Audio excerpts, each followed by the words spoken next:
Concitoyennes, concitoyens, aujourd'hui, 8 mars 2018, n'est pas une journée ordinaire. Et à votre avis, pourquoi j'ai voulu vous mettre cette image aujourd'hui? Pourquoi? Oui, Raphaël. La journée internationale des femmes. C'est la journée internationale de la femme. Aïda. Ah, c'est Olympe de Gouges. Très bien, c'est Olympe de Gouges. Qu'est-ce qu'elle a fait exactement? Elle est Oui, Haya. Elle a fait comme un livre qui est fait pour le féminisme original, Déclaration des droits de la femme et de la citoyenne. Très bien. Donc, elle a fait la déclaration, comme on a travaillé ensemble, la déclaration des droits de l'homme. Elle était militante pour les droits de la femme. Ces femmes-là qui militent pour un droit, comment on les appelle? Oui, très bien, qui l'a dit. Très bien, ce sont des féministes. Et cette féministe-là, elle a obtenu son bac, le premier bac, parce qu'elle a voulu montrer que les femmes ont le droit d'être éduquées, de s'éduquer, d'apprendre, d'aller à l'école, d'obtenir des diplômes. Parce que je pense que quand, dans la phase d'adolescence, elles commençaient à utiliser beaucoup cette expression, donc elles assumaient moins d'être une fille.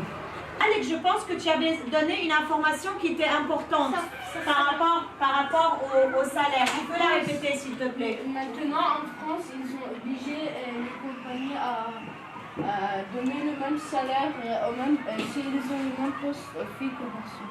Voilà, aux femmes, aux hommes.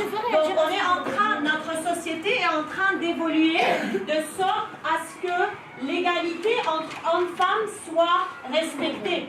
Vous parlez, vous, d'une personne féminine, alors que moi, je parle d'une personne féministe. Quand je suis féministe, qu'est-ce que ça veut dire? Est-ce qu'un homme peut être féministe? Oui, dans quel sens? Pourquoi il a été un exemple de féministe?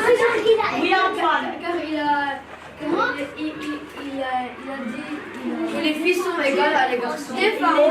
Il a défendu les filles. C'est ça être féministe. Ça veut dire qu'on est là pour défendre ces femmes parce que les femmes ne sont pas toujours entendues.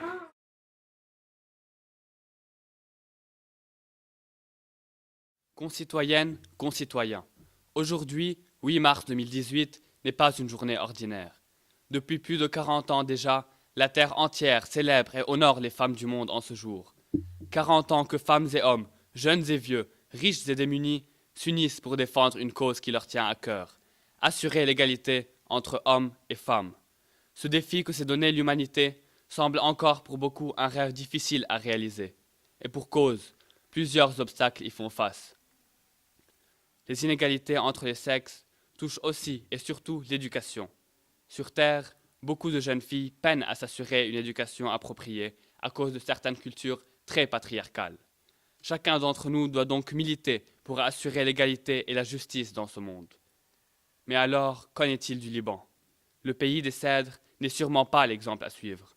Il ne faut pas oublier qu'ici, le 8 mars évoque pour beaucoup une coalition politique et une source de conflit. Il ne faut pas oublier que parmi les 128 députés au Parlement, seuls 4 sont des femmes. Il ne faut pas oublier non plus qu'une seule ministre est présente au gouvernement libanais. Niveau éducation, ce n'est pas mieux. Bien que le Liban soit meilleur que ses voisins arabes, il se classe cependant encore bien bas à l'échelle mondiale concernant la scolarisation des jeunes filles. Tous les efforts entrepris dans notre pays en faveur de l'égalité proviennent des organisations non gouvernementales, comme CAFA et bien d'autres. Celle-ci milite sans arrêt pour l'égalité salariale, pour fixer l'âge légal du mariage à 18 ans ou encore pour qu'une Libanaise puisse accorder sa nationalité à ses enfants. En cette journée de la femme, je fais appel à vous, mes camarades.